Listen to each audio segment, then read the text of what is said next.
Welcome, everybody. So today we're here to talk about decision fatigue, and we're really excited to talk about this because it's something that we struggle with and have always struggled with. And we've really wanted to think differently about how we're going to overcome some of these decisions. And along the vein of thinking differently, that's why we host these brunch and learns, because we like to have morning cocktails with a concept and in and out in 30 minutes. So just consider Eileen and I your content mixologist this morning. So Eileen, what do you think about day drinking? Well, I love day drinking. Thankful for my job that allows me to do that, like legitimately. But let's get on topic today. Let's focus and get in introduce ourselves first, Emily, and then we can jump into the content. Yep. So I'm Perfect. so I'm Eileen. I'm one of your co-hosts, obviously. I'm the community and education lead here at Delegate Solutions, which means I lead the department that houses our delegation training and coaching services, along with efficiency consulting. When I'm not working, I'm always on the go as a working mom of two, constantly making decisions for myself and my family. And when things do slow down enough, I do love quality time with my family of four here in Raleigh, North Carolina. Emily, why don't you introduce yourself? Yes. Hi. So I'm Emily Morgan. I'm the founder here at Delegate. I'm the author of the book Let It Go, and I'm based in New Jersey. So for the past 16 years, we've been working with entrepreneurs and their teams, helping them master delegation. And, the virtual assistant space has been around probably just as long as we've been in business because we're one of the original pioneers in the industry. And as we've grown, I've experienced decision fatigue as a leader, especially when I was running Delegate as a single mom, which was pretty much for about 10 plus years. So, having to balance decisions with personal responsibilities, I really had to come up with some strategies for clear decision making and making delegation a crucial part of my survival strategy. Yeah, and Emily's come up with some great strategies, and I know the content we share today will be really helpful. So let's make this a little bit fun since it is midday. Emily and I each have our drinks. I've got a mimosa on hand. But anytime you hear the word fatigue, take a sip of whatever beverage you have on hand. And of course, we'll see how this plays out for Emily and I with our drinks. Yes, I'm having coffee and Bailey's given it's fall. So perfect for the weather we're having today. So whatever you're doing to stay awake and hydrated, we support your choices. Just a little housekeeping. We have Mackenzie here today. She's our production assistant, and she'll be running the polls and the Q&A window. So as we go through the webinar, if you have questions, just pop them into the Q&A window, and we'll be sure to answer them at the end. We're also going to share some tools that will come out to you as a download kit, which will come in the recap email with this video. But let's go ahead and get into the content and get going. Awesome. Well, I don't know about each of you, but I kickstart each day fully caffeinated. I'm ready to conquer the world, but by 4 o'clock, I hit a wall. And as a full-time working mom, that means I'm constantly juggling multiple tasks and decisions throughout the day, whether I'm taxing kids to their different activities or deciding on meals or just simply accomplishing chores around the house. Really, by the day's end, even the simplest choices feel like a burden. And by 4 p.m., my decision making skills start to blur a bit. I succumb to those impulse buys from Facebook ads. I'm afraid to admit.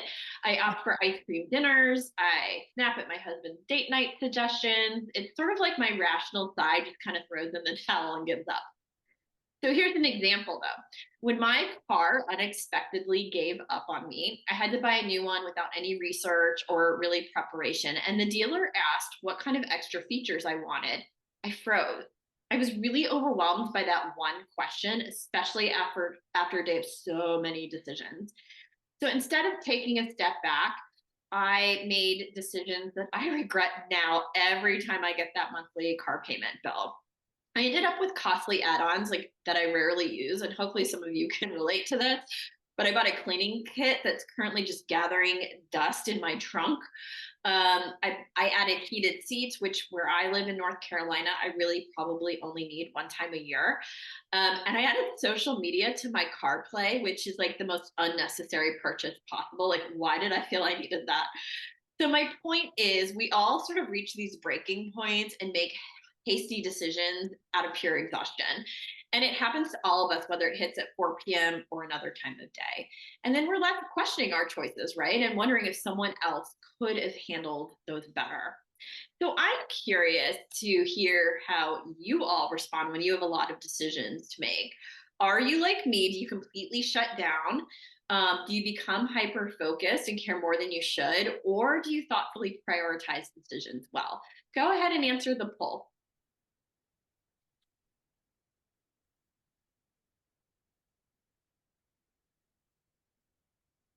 Wow, almost everyone is hyper. Oh, we have a few people sneaking in some of these other areas, but we have a lot of people who are hyper focused and care too much about the decision. So I'm sure that's bogging each of you down. Awesome. Well, let's continue to move forward and jump into the science of decision fatigue so we can really better understand why we respond the way that we do. And for those of you who are mostly bees on the poll, which was like the whole audience, you may be shutting down or becoming hyper focused because of the sheer number of decisions we make each day. The average person makes an eye popping 35,000 choices per day, 200 of which are about food alone. And assuming that most people spend around 7 hours per day sleeping and that's blissfully choice free, that makes about 2,000 decisions per hour or one decision every 2 seconds. And that number to me is really remarkable to consider. So it's no wonder decision fatigue is a real thing. Yeah, those numbers are like so hard to wrap your head around when you think about a course of a given day. Mhm. So we found this study on decision fatigue that I want to share because it just really illustrates the real life impact. So the researchers looked at parole procedures in an Israeli prison system, and they looked at 1,100 parole decisions, and they found that timing was the key factor influencing whether or not the parolee got parole or the prisoner got parole. So the prisoners that had the morning hearings were granted parole 70% of the time, and those with hearings in the afternoon were approved much less frequently. And that really just suggests that as our day progresses, or in this case, the judge's day progressed, the decision making became even more erratic because of mental fatigue, and that therefore affected their rulings. So that's a real life example based on a scientific study. And it's pretty scary when you think about, we're making big decisions for our teams, our employees, our partners, our clients. And so it's really important that we understand that this is a phenomenon that happens. And when you think about the scientific aspect of it, what is decision fatigue and what causes it? This graph is a great illustration because we see that our decision making abilities get worse the more decisions we have to make. And that's because our cognitive abilities get really worn out. So it's the reason we get so overwhelmed when we've had to make so many choices in a given day. And Eileen shared in her presentation earlier that she added all sorts of features to her car just because it was the end of the day decision. And so while these aren't always major life decisions, as the day wanes, just having to make minor choices can cause regretful or irrational decisions. And so I challenge you that if Barack Obama and Steve Jobs can combat decision fatigue, so can you. So many leaders recognize this issue and try to simplify their daily choices. So in this example, Obama chooses to limit his wardrobe to gray and blue suits to minimize decisions because he said, I don't want to make decisions about what I'm eating or what I'm wearing. So the day that he wore a brown suit, the whole world noticed because he was actually in a different color. And then Steve Jobs adopted the same approach because he was consistently wearing jeans and a black turtleneck to free up attention and focus. So we know that decision fatigue is real. We know that there's science behind it. We see, very inspirational leaders using strategies to overcome it. But what does it look like in real life? So first, frequent procrastination and avoidance of decision making. Or two, sometimes we get overly impulsive or overly analytical. And then three, sometimes it even manifests, excuse me, into symptoms like poor sleep, headache, upset stomach. I know we've probably all experienced those types of reactions to just feeling so overwhelmed. And Eileen and I have spent our whole careers working in the delegation space, whether it's academia, working with entrepreneurs, students, and we've seen leaders who have struggled with this, and we've been leaders who have struggled with this. So we are going to apply the power and best practices that we teach on delegation to this concept of decision making. And hopefully that'll help minimize these energy vampires that are trying to take you down. So we know that it's real. And the first thing we want to do as we move from the science into the solutions is to start to reframe our thinking. So consider this. Decision fatigue really is largely a delegation problem. So the more that we can learn to spot these behaviors in ourselves and build systems of support around us that are always looking to free us up, the less decisions we have to make. And we can apply the same solutions we use with delegation to the challenge of decision fatigue. And Eileen is going to show us how.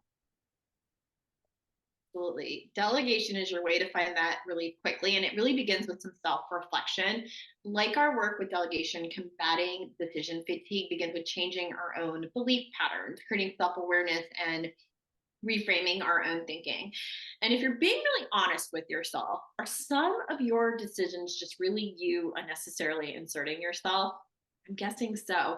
We work with business leaders to unpack what we call our bottleneck behavior types, and we all have them.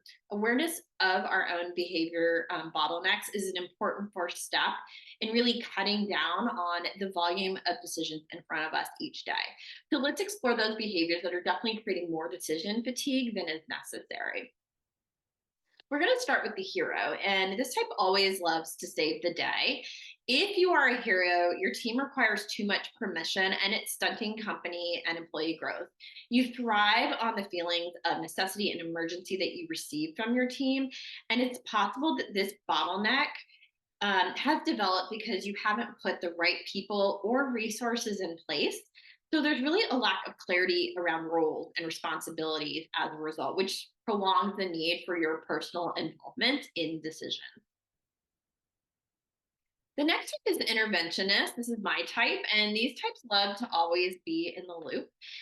If you relate to this, you likely believe no one can meet your standards. You're immersed in the less crucial 80% rather than prioritizing your vital 20%. Delegation isn't truly embraced because of the lack of preparation or trust in the process, which results in a habit of constant involvement to stay informed. And this need for control can frustrate your team, making them hesitant to assist, feeling often that their input is undervalued, and then leaving you burdened with all of the decision making. The isolationist is the one who will often say, I'll just do it myself. And if this resonates with you, it's likely that the current team communication style is impeding progress, and that's what needs attention. The team often seeks additional detail or guidance from you, which hinders the process. And your overloaded schedule prevents you from participating in the crucial discussions, and you're underestimating the time that's needed for effective delegation as a result. So this lack of time investment is really going to hinder the progress and the decision-making delegation abilities. And the next is the time optimist. This is actually Emily's type. And these time optimists are usually unrealistic with the given time and resources that they have. So if this sounds like you definitely tend to have that over optimism about what can be achieved with your current resources. While you have these really great ideas, you might struggle with executing them effectively, leading to a scattered team focus. And oversharing ideas and decisions can be confusing for your team as they may not realize you're just in that brainstorming phase. So this behavior can really hinder progress and then again make it hard to let go of key decisions. And the last bottleneck are our dreamers. These people love to ideate. As the dreamer, your delegation process probably lacks clarity and detailed execution plans, which leads to uncertainty and frequent changes in direction.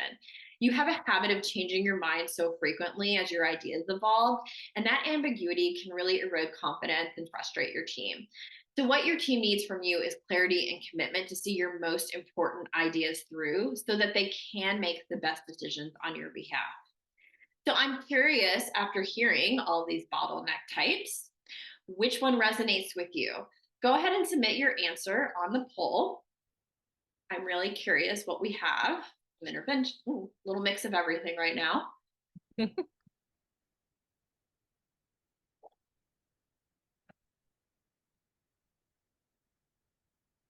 right, we're pretty well skewed across the group, it looks like. We've got a little bit of everything. And so if you want to know if your assumptions are correct, we'll share the bottleneck diagnostic and answer key in our bonus content as well with you after the session. All right. So once you start to unpack your bottleneck behavior, you're definitely better equipped to reflect on if or why you need to be a part of each decision in your day. Perhaps you think you're the only one that can make the decision, then you're likely an intervention. Hi, that's me. Your identity may have evolved into equating how busy you are with how productive you are. So in some cases, you may need that feeling of importance and think that you're the only one that can do that, and that motivates you, but also holds you back. Or maybe you're creating more decisions that need to be made simply because you're unfocused and coming up with a million ideas.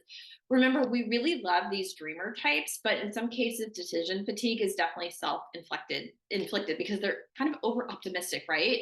About what they or their team can really commit to in action.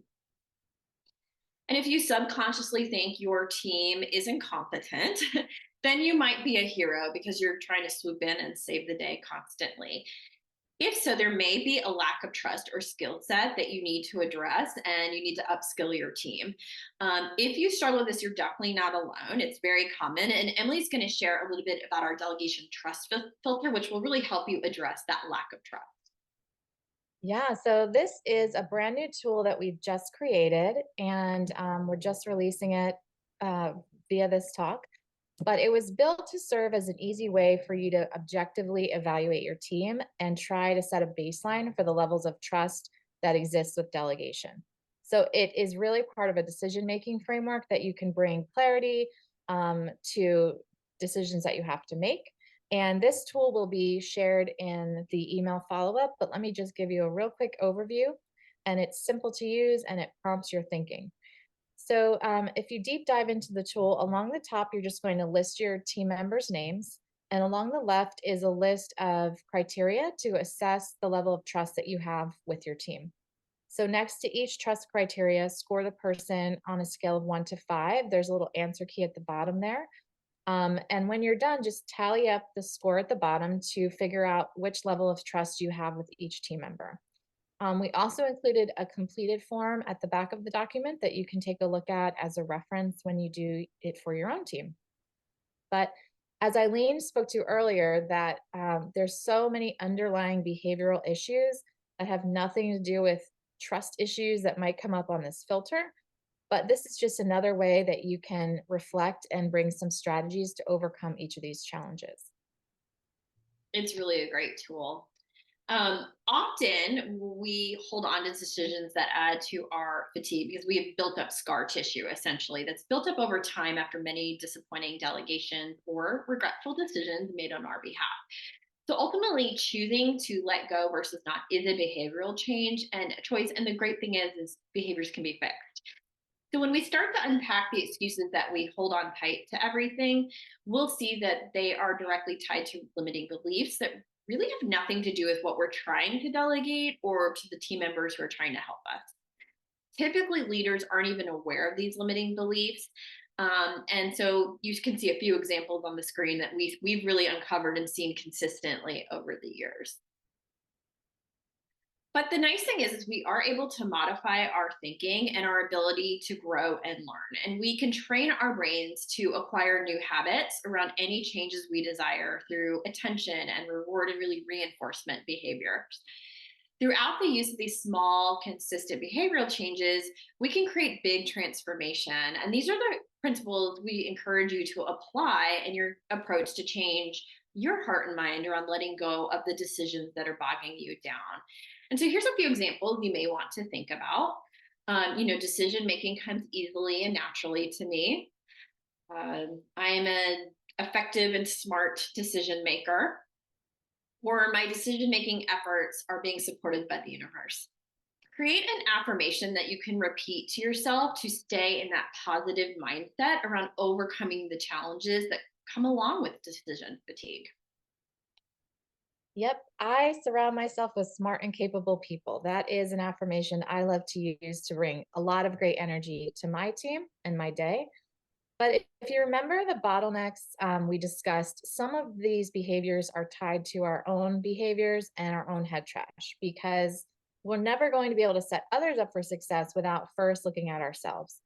But once you've done that work and you still find yourself hanging on to decisions maybe you don't want to make, some of the challenges might be something like, one, no one's actually showing you that they're thinking things through.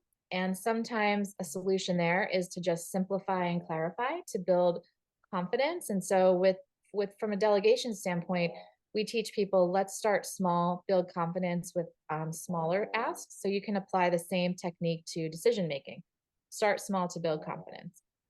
And then in some cases, you're not even sure what success looks like, to hand it off to someone else. So this is where I always get stuck, because I'm always thinking of new ideas, and sometimes I'm just randomly talking about them and not actually ready to hand it off to someone else. So that's more of just some self-awareness on your part. And then third, sometimes no one on your team is stepping up to help in the decision-making process. And this ties back to the first point. As I've led my company, I've found that there's so many reasons that that occurs. First, your team could lack clarity. I've seen in some cases that processes may be so over-engineered that they don't know the impact of their decision or how to weigh the factors. So they just basically opt out of making any decisions. Or it could also be tied to this little thing in ourselves called ego.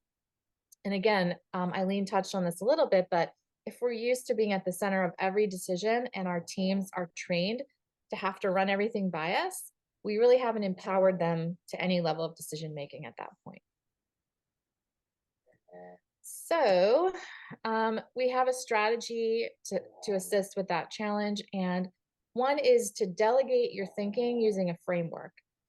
Anytime that you can get your team to a point where you can actually delegate your thinking to them, it's a huge win. So how do we do that? First, we listen. So train your team on how and when to bring decisions to you. So focus on reversing any questions that the team brings to you by asking them what they think. What do they think should be done? Listen to them and work to understand their reasoning, and then discuss their idea. And ultimately, if you come up with a different solution, educate them on how you got to that decision. Second, think about what factors or outcomes did you take into consideration as you thought through that decision. So maybe there's a backstory that they wouldn't have context for. Just keep that in mind as you work to build them up, or help get them up to speed on whatever those backstories are.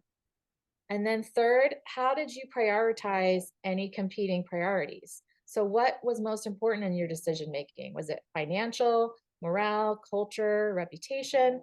Help your team understand what your own values are and how they come into play with your decision making. And then lastly, what data did you use when you came to that final decision? So in some cases, the team might not have even had access to that level of data. So therefore they might lack context, but determine what access they might need so that they can start to proactively make these choices and decisions on your behalf. That will help you empower them, build confidence and competence. So let's say you've done really well implementing the strategies 1 and 2, and you still find yourself struggling, distracted, and maybe still wrestling with too many options. We'll call this ongoing overabundance, and I'm going to jump straight to the strategies to help you increase your mental clarity. So there are some simple adjustments you can make to overcome that overabundance, and the first is using efficiency hacks like time blocking and batching. We're avid proponents of proactive time management through personalized time blocking, aligning your calendar with your priorities and your energy. We've even developed a whole digital course on it. But experts in decision fatigue recommend tackling critical decisions in the morning and reserving the lighter tasks for later in the day. It's crucial to allocate dedicated thinking time essentially into your schedule as well. Maintaining a consistent routine is definitely key to saving time, and then streamlining those decisions that you make every day, like what time you wake up, meals, exercise, kind of simply set it and forget it. And additionally, our team batches their work for seamless client service, avoiding that constant switching between projects and tasks. And this approach is really applicable personally and professionally. For instance, if you can batch meal prep all at one time, then that's going to eliminate one more daily decision. Cut down on decision making by mastering delegation. It is essential, but it does take work and effort. And delegation is not designed to be a singular experience. So, planning for and envisioning what you want to let go of needs to be part of your regular routine. Delegation is an energy management system. And if we can shift our mindset to thinking of it as a tool to manage our energy, we're going to be set up for success and see ourselves doing more of it. And so that leads me to the last one, is to let go faster with a simple system so that you can build confidence. And what we know at Delegate is that random acts of delegation, they confuse a team.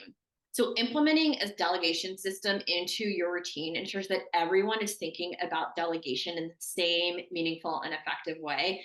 And it's the path to getting those decisions off your plate sooner.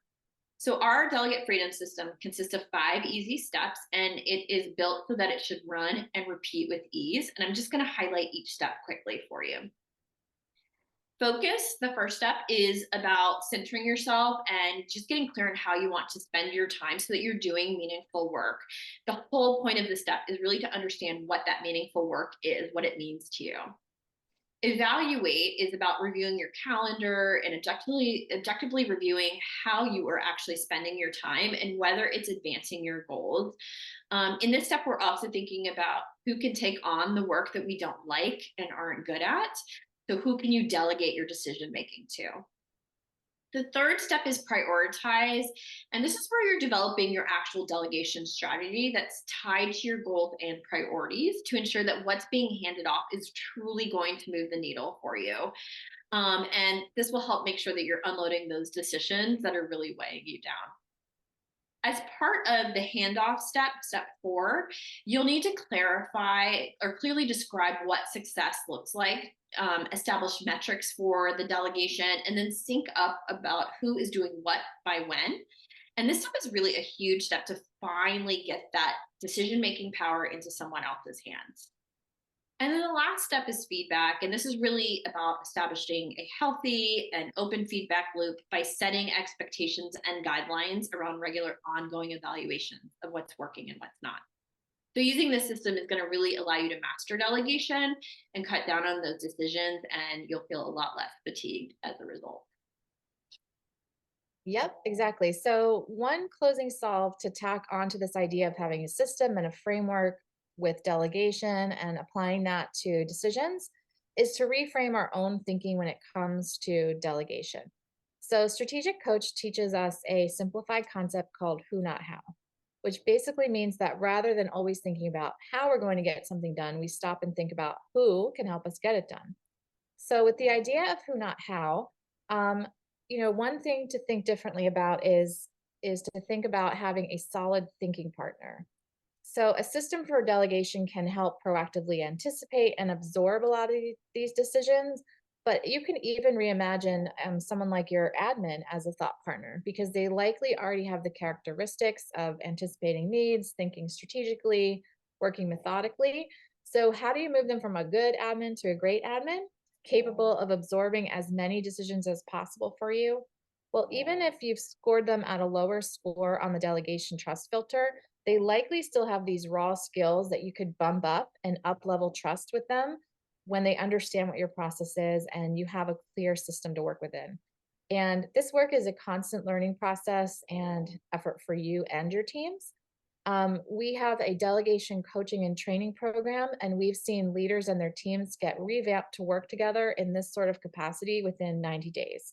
So, as you think about minimizing these decisions in your life, think about who can protect and absorb you from some of these decisions. And remember, it's possible to reimagine and recalibrate some of your existing who's that you might already have in place. So, in closing, we have 3 key takeaways for you for our time together. Number one, this is a teachable skill for both you and your team. So, by analyzing yourself and your team, these systems and behaviors can be learned and applied to minimize the decisions you have to make every day. Number two, there's a framework for how to think about letting go. So, the system that we shared can help you methodically shed tasks and decisions. And then number three, train your team by delegating your thinking. So always remember who, not how. Which who's do you already have in place that maybe you could revamp to work with you as more of a thinking partner? Your admins can be trained to do this level of work with you, and we would love to help. Eileen here is in charge of our learning program and has sat in all the different seats. So with her at the helm, we offer coaching, training, and consulting to up-level your who's so they can better elevate you and make the impact that you're trying to make. So we flew through, we're over by 2 minutes, but we are staying on for questions. And we hope that the tools, concepts, and skills that we shared help you finally commit to letting go. And we'll be sending those out with the recording after. So, Mackenzie, do we have any questions? Yeah, and it was such a great question. I started smiling because this happens to all of us. So even when we have a routine, right, and life happens and our routines get all messed up, what tactics do you ladies suggest to stay resilient when that happens? Like you realize that life happened, you dropped the ball. Now what? For me, I would say centering myself, and I have learned the value of rituals and routines. There's actually a book coming out about rituals that and the importance of how they really create some control in our lives. It's by a Harvard professor. I was just reading about it last night. So I think probably centering myself and resetting my own thoughts. How about you, Eileen? Yeah, I'm similar. And the other thing I do, because I know there's always something unexpected that's going to throw my routine off, is I try to build in buffer time throughout my day so that if I have to course correct and make an adjustment quickly, I can. So I try as best as possible not to like stack my day so much that I don't have that buffer time in place to adjust as those things kind of mess up my flow. So And sometimes you have to just put it in a box and set it to the side until you have time to actually reflect on that emotion. for sure. How about you, Mackenzie? What do you do? So I put it in a box. One of the things that I actually love doing is we use a tool, Slack, for communication. And the amount of times I've Slacked myself something, and then I set a reminder to remind me in 20 minutes or an hour. So if I've gotten off track with my routine, sometimes I do it in 3 days, like if I know I'm going to have buffer time where I can do it. So it's just a constant reminder, and it will keep binging. And then it looks like I have a to-do list. So it drives me crazy when I have more than 2 in there. Interesting. What other questions? We got a great question. It says, so how do you follow up once you've delegated a decision so you know that it gets done without being the micromanager? Yeah, no one loves a micromanager, that's for sure. We train our clients and our team to do regular check-ins. And so whether that's weekly or every few days, they decide on how frequently they need to provide a status update on whatever it is that was delegated. And that allows people like me who have a hard time letting go to have like trust in the process, because I know if I delegate something to Mackenzie by Friday, I'll have an update from her and I'll know where things sit and whether they're on track. So having an agreed upon status kind of structure and communication really helps you let go of that decision faster and feel confident that it's getting done in a way that, or on a timeline you expect. That's a huge one for us. Yeah, and I see Debbie commented that she loves our 5-step delegation template. Woohoo! So we turned that into a pad. Mackenzie, maybe you can drop the link. We turned it into a tear pad, and it's our very first delegation product, and we're very excited about it. So thank you, Debbie. I'm glad you like it. But in that template, I don't have one here with me in my office right now, but in that template, we basically point out, like, when do you want updates? How do you want updates? Do you want to just be updated at the end? Do you want to be updated throughout the process? So depending on your type, like if you're an interventionist type, you might tick that box, but others just want to know when it's done, as long as these criteria are met. Oh, there it is. Thank you, Mackenzie. Yeah. Any other questions? I think this is a great one. And I swear at one point in our journey together, Emily, you have said this to me. So I think this is a great question. So how do we decide which decisions to prioritize handing off first? Because isn't that just another decision? I'm a block and tackle kind of girl. These two on the webinar with me today know that. I'm making decisions for whatever's right in front of me. So that's my approach. How about you, Eileen?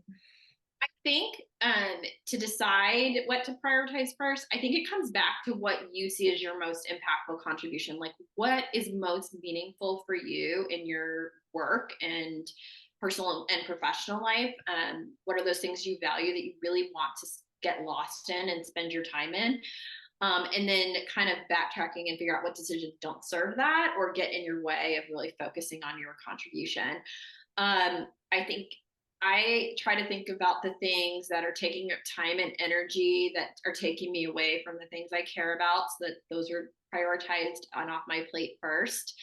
And then just sometimes those little things are the easiest things to let go of, like meal planning. Honestly, my husband does a lot of that.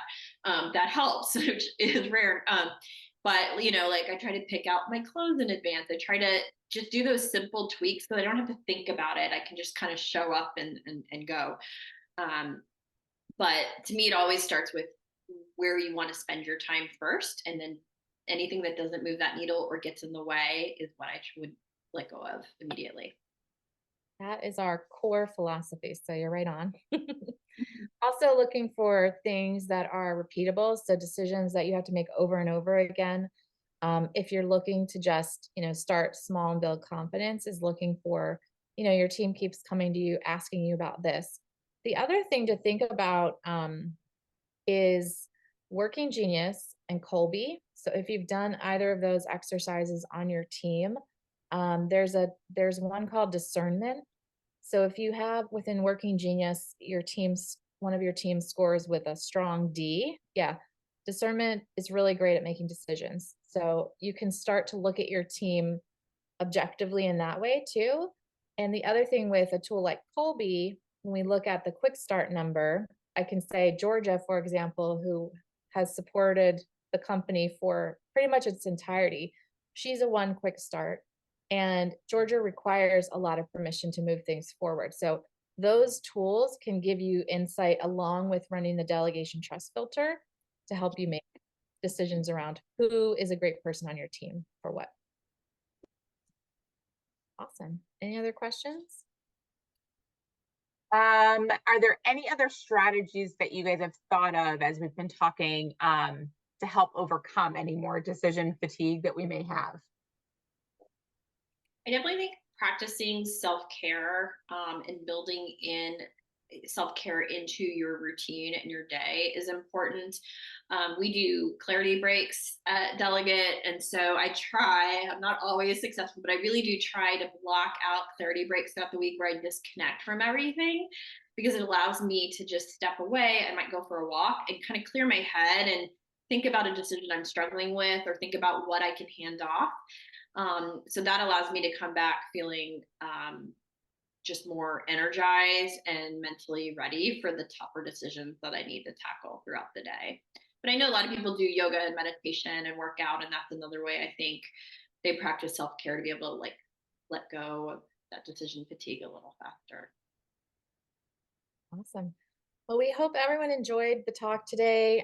Thank you so much for being here. It's great to see everybody. I hope you're all having an amazing fall. We're definitely having that here in New Jersey. And we will see you next quarter for our next Brunch and Learn, and look for info to follow shortly. We don't even know what the topic will be. So if there's something that you'd love to hear about, drop us a line. We'd love to, present on that. But thank you, Eileen and Mackenzie, and everyone have a great rest of your day. Thanks for joining. Thank you.